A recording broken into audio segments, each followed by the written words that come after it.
through the wavering crop to a hand-hewn wooden fence. A neighbor who had witnessed the horrific event stated that the man appeared to be in a daze when he placed the scythe against a fence post and stood back.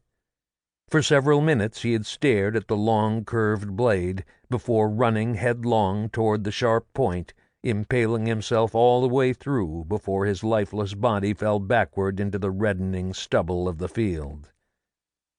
The senseless act of self-inflicted death had stunned everyone in the village.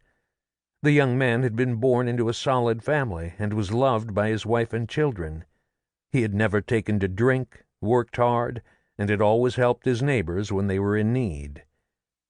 What could possibly have possessed a seemingly normal person to do something like that?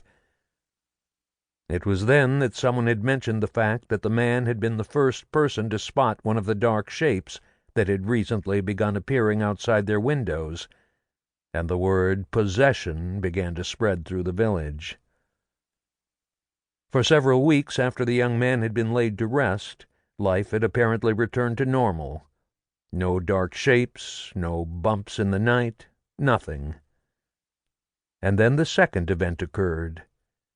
A 16-year-old girl had returned home from milking cows and had gone straight to bed without eating supper.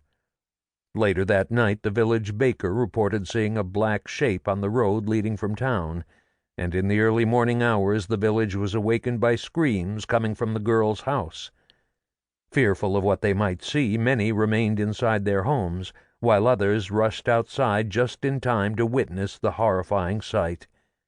The young girl had set herself on fire, and as the flames spiraled around her body, she laughed hysterically and danced in the road until the fire took its toll, leaving behind the smoking remains of what had once been a normal and happy teenage girl. 3 days later, a young couple had awakened to find their young son staring out at the forest from an upstairs window before he was suddenly seized by an unseen force that literally lifted him up into the air before flinging him against the walls of his room. Throughout the day the boy's father and several men from the village had restrained him, but when they heard him growl and saw his eyes turn black, they all fell back in fear.